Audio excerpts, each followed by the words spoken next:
Assalamualaikum warahmatullahi wabarakatuh. Bertemu lagi dengan Tami Natika.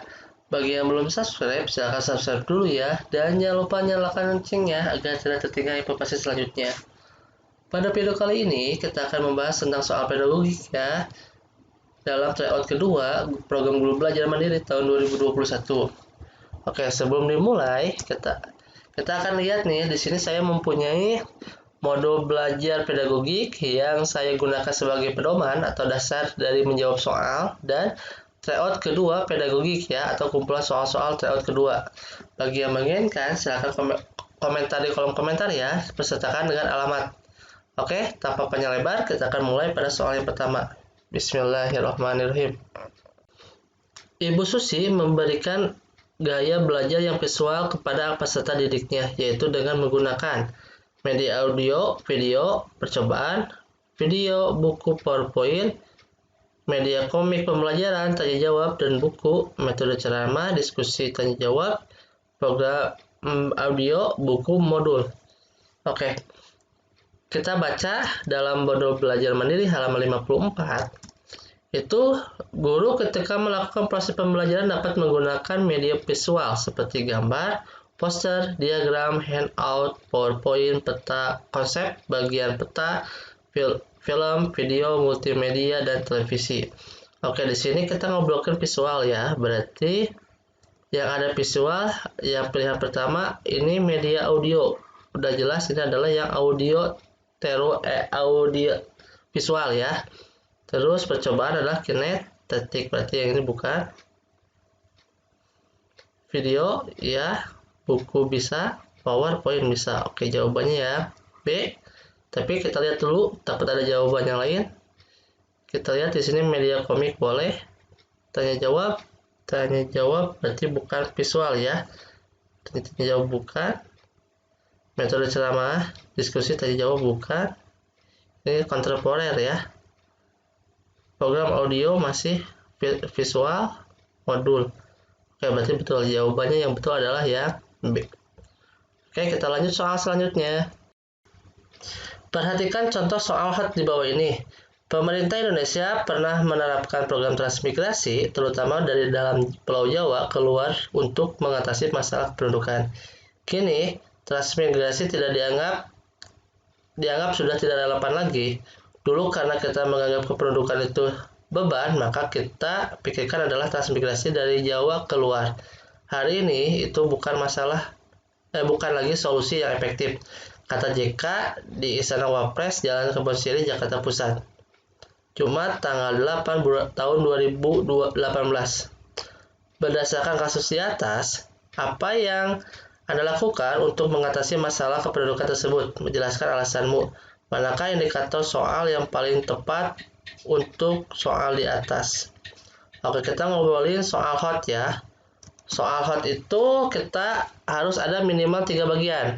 Yang pertama adalah harus memecahkan masalah, transfer knowledge, C4, C5, C6 yang hot itu ya. Dan terakhir adalah berpikir kritis. Oke, kita lihat pilihan pertama. Disajikan kasus kependudukan, peserta didik dapat menjelaskan. Kalau menjelaskan itu ada di ranah C2. Yang kedua, kita lihat disajikan permasalahan kontekstual pendudukan, peserta didik dapat menyelesaikan. Nah, menyelesaikan itu bisa memecahkan masalah. Dalam ranah itu transfer knowledge itu C4 atau C5. Disajikan masalah kependudukan, peserta didik menyadari pentingnya, itu ada di C2. Disajikan teks, siswa dapat menjelaskan itu ada di C2. Disajikan teks kependudukan, peserta didik dapat menyebutkan faktor, kalau menyebutkan ada di C1. Jadi yang tepat adalah yang pilihan kedua. Disajikan permasalahan kontekstual tentang kependudukan, peserta didik dapat menyelesaikan permasalahan tersebut menggunakan konsep kependudukan. Oke, kita lanjut soal selanjutnya. Pengetahuan dipresentasikan dalam bentuk tertentu. Kemampuan guru dalam merencanakan dan melaksanakan pembelajaran yang sesuai dengan perkembangan intelektual peserta didik sangat menentukan untuk dapat tidaknya suatu konsep dipelajari dan dipahami peserta didik. Menurut Brunner, termasuk dalam pada tahapan kata Brunner ya, kita menggunakan proses Brunner. Dalam mode belajar, halaman 20, yang pertama itu tahap simbolik. Setelah simbolik itu peserta didik mampu memiliki ide, gagasan-gagasan abstrak yang sangat dipengaruhi oleh kemampuannya dalam berbahasa dan logika. Oke, berbahasa dan logika berarti masuk dalam intelektual ya. Oke, dalam memahami dunia sekitar, anak belajar melalui simbol-simbol bahasa, logika, matematika, dan sebagainya. Komunikasinya dilakukan menggunakan banyak sistem simbol, bla bla bla bla. Oke, kayaknya tahap simbolik udah masuk ya. Intuitif ternyata bukan dalam ikonik ya. Bukan dalam ikonik, bukan menurut Brunner ya, intuitif. Yang kedua itu adalah ikonik. Jadi simbolik, ikonik itu adalah seorang memahami objek-objek atau di dunianya melalui gambar-gambar visualisasi verbal. Itu ya, merupakan ikonik. Merupakan Brunner tapi tidak masuk ya. Konflik bukan menurut Brunner ya. Enatik baru menurut Brunner.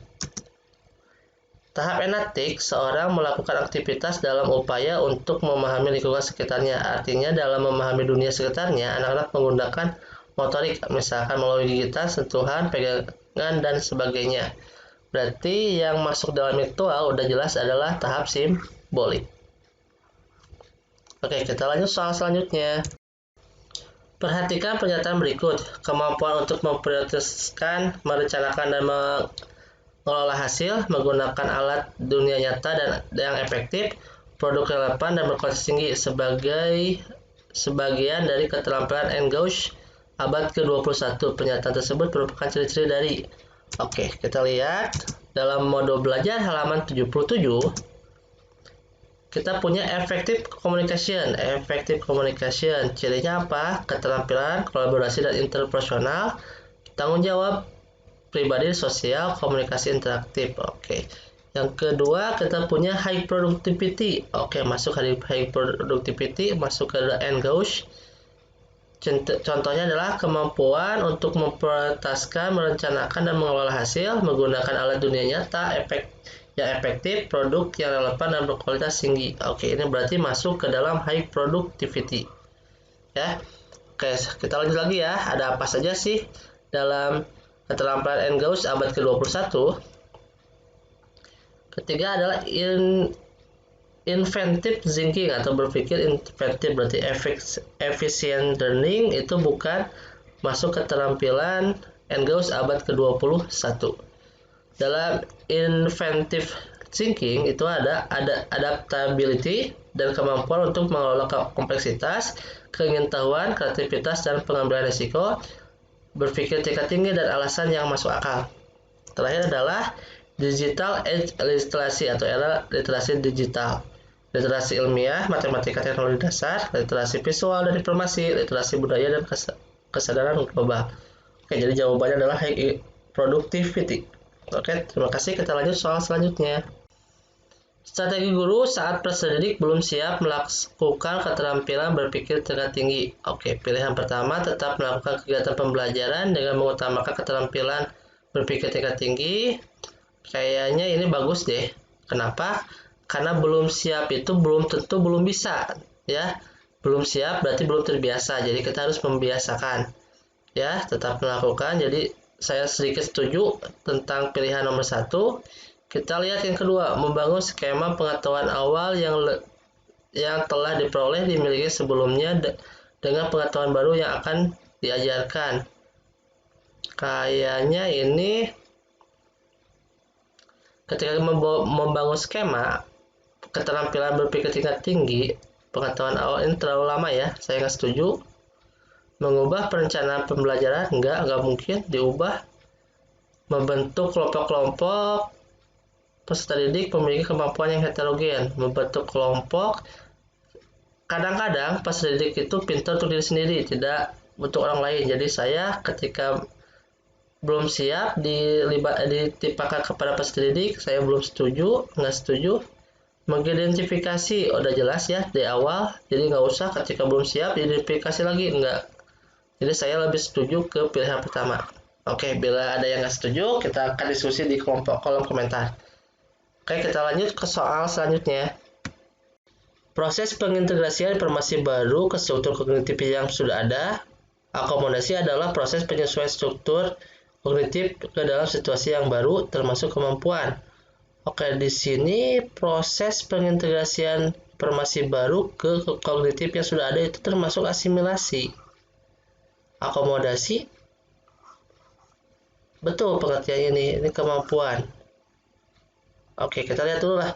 Dalam modul belajar pedagogik halaman 17, dijelaskan asimilasi adalah proses pengintegrasian informasi baru ke struktur kognitif yang ada. Akomodasi adalah proses penyesuaian struktur kognitif ke dalam situasi yang baru, dan terakhir adalah ekuilibrasi adalah penyesuaian kesinambungan antara asimilasi dan akomodasi.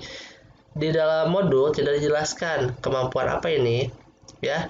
Oke, kita diskusi ya. Tolong kakak-kakak kita diskusi menurut kakak-kakak ini masuk soalnya kemana dan jawabannya kemana. Apakah ke konservasi? Di modul nggak ada kata konservasi, diferensiasi ada, klasifikasi nggak ada, ya. Berarti kemungkinan diferensiasi sih. Dan asimilasi kan pengertiannya udah ada, akomodasi pengertiannya udah ada. Oke, saya nggak berani menjawab ya, ini soalnya masih rancu kemana maksudnya, ya. Oke, daripada kita membingungkan satu soal, kita lanjut ke soal selanjutnya. Teori belajar yang menyatakan bahwa belajar adalah perubahan tingkah laku. Seorang dianggap belajar jika ia telah mampu menunjukkan perubahan tingkah laku. Pentingnya masukan atau input yang berupa stimulus dan keluaran atau output yang berupa respon. Oke, ini yang pertama kita lihat di sini ada kognitivistik. Oke, kita lihat apa itu kognitivistik. Kegiatan belajar di mana memahami tahap-tahap perkembangan peserta didik dan menggunakan metode perkembangan sesuai dengan tahapan tersebut. Oke, berarti ini tidak termasuk teori yang dijelaskan di soal ya. Yang kedua, kita punya konstruktivistik. Pandangan konstruktivistik yang merupakan bahwa belajar merupakan usaha pemberian makna oleh peserta didik pada pengalamannya melalui asimilasi dan akomodasi yang menunjukkan pembentukan struktur kognitif, kemungkinan mengarah kepada tujuan tersebut. Bukan ya. Humanistik, kita lihat teori humanistik tujuan belajar adalah untuk memanusiakan manusia. Udah jelas ya, bukan ya, beda. Rekonstruktivistik, merombak tata susunan lama, membangun tata susunan baru, budaya yang baru, enggak ya, kita nggak ngobrolin itu dalam teori ini. Terakhir adalah behavioristik. Behavioristik menyatakan bahwa belajar adalah perubahan tingkah laku. Oke, ini ya, berarti betul ya. Berarti jawabannya betul adalah teori belajar behavioristik. Oke, kita lanjut soal selanjutnya. Manakah soal yang memenuhi kriteria HOT untuk stimulus berikut? Oke, kita ngobrolin soal HOT lagi ya. Kita takut lupa. Pernyataan HOT itu harus mengandung yang pertama harus memecahkan masalah, terus transfer knowledge, dan berpikir kritis. Kita lihat di sini, apakah peran burung elang dalam suatu rantai makanan? Oke, di sini masuk ke dalam identifikasi ya, itu masuk ke dalam C2. Berarti ini bukan termasuk kriteria HOT ya. Pernyataan kedua, hewan apa yang berperan sebagai konsumen tingkat 1? Ini juga masih identifikasi ya, masih masuk ke C2, bukan soal HOT. Yang ketiga, apa yang terjadi jika tidak ada belalang? Apa yang terjadi pada katak jika tidak ada belalang? Ini merupakan pemecahan masalah ya. Oke, ini masuk. Sawi dan bunga sepatu berperan sebagai apa? Ini identifikasi C2 ya. Terakhir, jika menurut drastis, apa yang terjadi pada elang? Ini memecahkan masalah ya, dan menganalisis. Ya, jadi yang paling tepat untuk kriteria HOT itu adalah pilihan yang kelima, yaitu jika ulat menurun drastis, apa yang terjadi pada burung elang? Oke, semoga jelas. Kita lanjut soal selanjutnya. Secara teoritis, hal apa saja yang dapat membangun peserta didik sebagai komunikan dalam pembelajaran? Oke, kita lihat dalam modul belajar halaman 97. Agar komunikasi menjadi efektif, penting bagi komunikator untuk memperhatikan aspek berikut. Pertama, waktu. Kedua, bahasa. Ketiga, sikap dan nilai. Dan keempat, memilah-milih jenis kelompok atau sasaran. Intinya dari HAM ini adalah daya tarik ya, sehingga komunikan tertarik dan kepercayaan. Ketika kepercayaan tidak ada, komunikan tidak akan memperhatikan kita ya. Jadi inti dari kata-kata ini adalah kepercayaan dan komunikasi. Oke, kita lanjut soal selanjutnya. Tahap seseorang sudah mulai berupaya untuk membuat abstraksi, mengembangkan suatu teori, konsep atau hukum, dan prosedur tentang suatu yang menjadi objek perhatiannya adalah.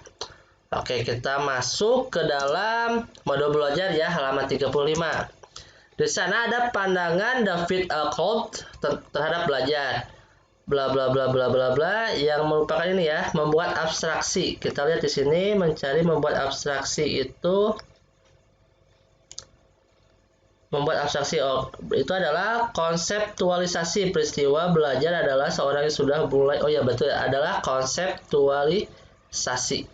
Jawabannya adalah konseptualisasi. Oke, bisa dibaca nanti di dalam modul lebih lengkapnya. Oke, kita lanjut soal selanjutnya. Perhatikan pernyataan berikut. Berpikir dengan memberi kesempatan kepada anak untuk mengembangkan pendapat sebanyak mungkin tanpa memikirkan bahwa pendapat yang disampaikan itu benar atau salah.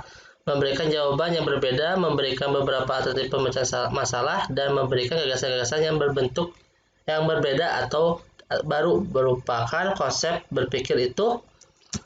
Oke, kita lihat dalam modul belajar halaman 162.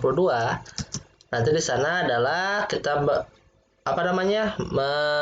dijelaskan tentang berpikir divergen atau lateral. Itu adalah memberi kesempatan pada anak untuk berpendapat atau sesuai dengan wacana di atas. Berarti jawabannya betul adalah divergen. Ya. Oke, kita lanjut soal selanjutnya.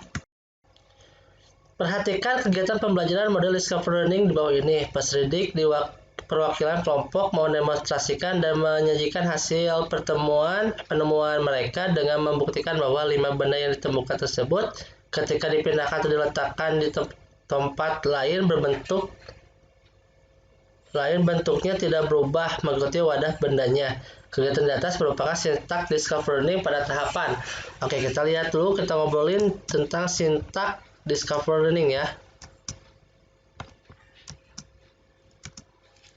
Yang pertama adalah stimulation ya, atau pemberian rangsangan. Di sini aktivitas gurunya adalah guru memulai kegiatan pembelajaran dengan mengajukan pertanyaan. Aktivitas pendidiknya adalah peserta didik dihadapkan pada suatu yang menimbulkan kebingungan, bla bla bla, bisa dibaca ya.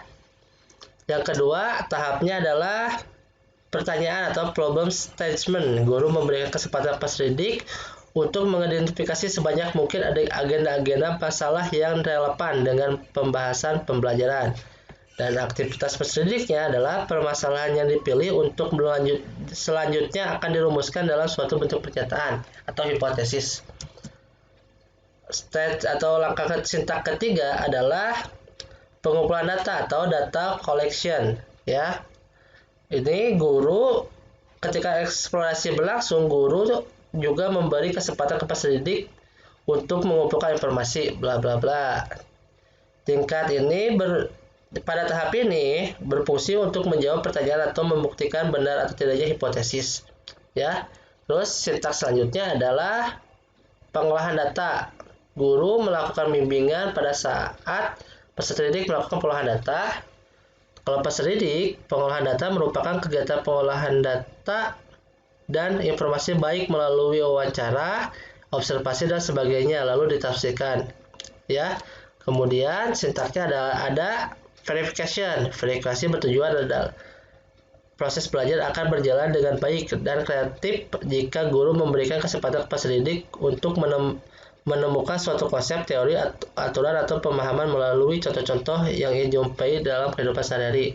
Kalau dalam peserta didik, aktivitasnya adalah peserta didik melakukan pemeriksaan secara cermat membuktikan benar atau tidaknya hipotesis, ya. Terakhir adalah menarik kesimpulan atau generalisasi, ya. Oke, kita lihat ke soal, ya. Soal itu perhatikan kegiatan pembelajaran model scaffolding ini. Di sini ada kata membuktikan. Membuktikan itu ada di verification. Ingat, tadi sintak verification pada peserta didik melakukan pemeriksaan secara cermat untuk membuktikan benar atau tidaknya hipotesis. Jadi ini merupakan sintak dari verification. Oke, semoga jelas. Kita lanjut ke soal selanjutnya. Pak Adi seorang guru SMP X.